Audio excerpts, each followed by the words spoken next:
अक्षय तृतीया के दिन गंगोत्री के पट खुलते हैं, पूजा अर्चना की जाती है। लेकिन इस बार कोरोना के चलते बहुत सारी चीज़ें बदल गई हैं। व्यवस्थाओं को देखते हुए बहुत सारे परिवर्तन जो है कार्यक्रम में किए गए हैं। लेकिन गंगोत्री का अपना महत्व है, हम उस पर भी चर्चा करेंगे और कोरोना को लेकर क्या व्यवस्थाएं की गई हैं इस पर भी हम चर्चा करेंगे। नमस्कार, मैं हूं संदीप अखिल और आप देख रहे हैं लल्लूराम.com। गंगोत्री धाम के कपाट अक्षय तृतीया को खुलेंगे। कपाट खुलने से पहले मोगबा गांव से गंगोत्री धाम तक निकलने वाली गंगा डोली यात्रा में इस बार कोरोना के खतरे को देखते हुए आर्मी बैंड की धुन नहीं सुनाई देगी। मंदिर समिति मंदिर परिसर, स्नान घाटों को भी नियमित रूप से सैनिटाइज करने की तैयारी कर रहे हैं। इस बार देश विदेश के जो श्रद्धालु हैं वो उसमें शामिल नहीं होंगे। मंदिर के जो पुरोहित हैं उन्हीं की उपस्थिति में पूजा अर्चना की जाएगी और उन्हीं की उपस्थिति में गंगोत्री धाम के कपाट खुलेंगे। शीतकालीन प्रवास से गंगोत्री धाम के लिए निकलने वाली मां गंगा की डोली यात्रा में आर्मी बैंड की जगह स्थानीय वाद्य यंत्र ही शामिल होंगे।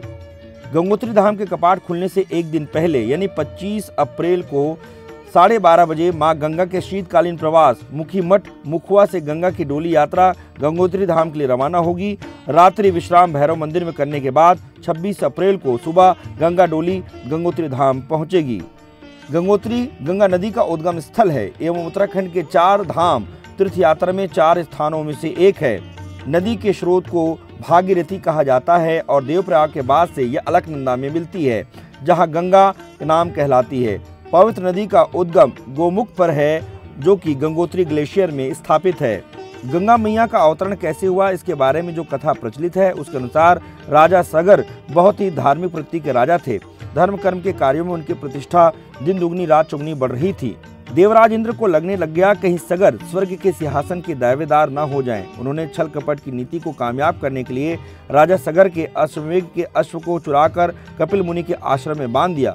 अश्व नहीं मिलने पर राजा सगर ने अपने पुत्रों को उसे ढूंढने को कहा।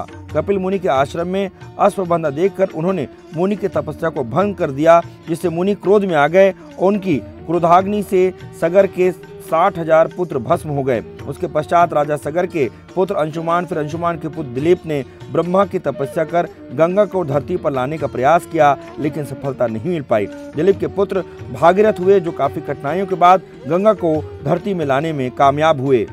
भगवान शिव की जटाओं से निकलकर पृथ्वी पर जहां गंगा का अवतरण हुआ वह स्थान आज गंगोत्री कहलाता है, जिसे हम गंगा का उद्गम स्थल मानते हैं।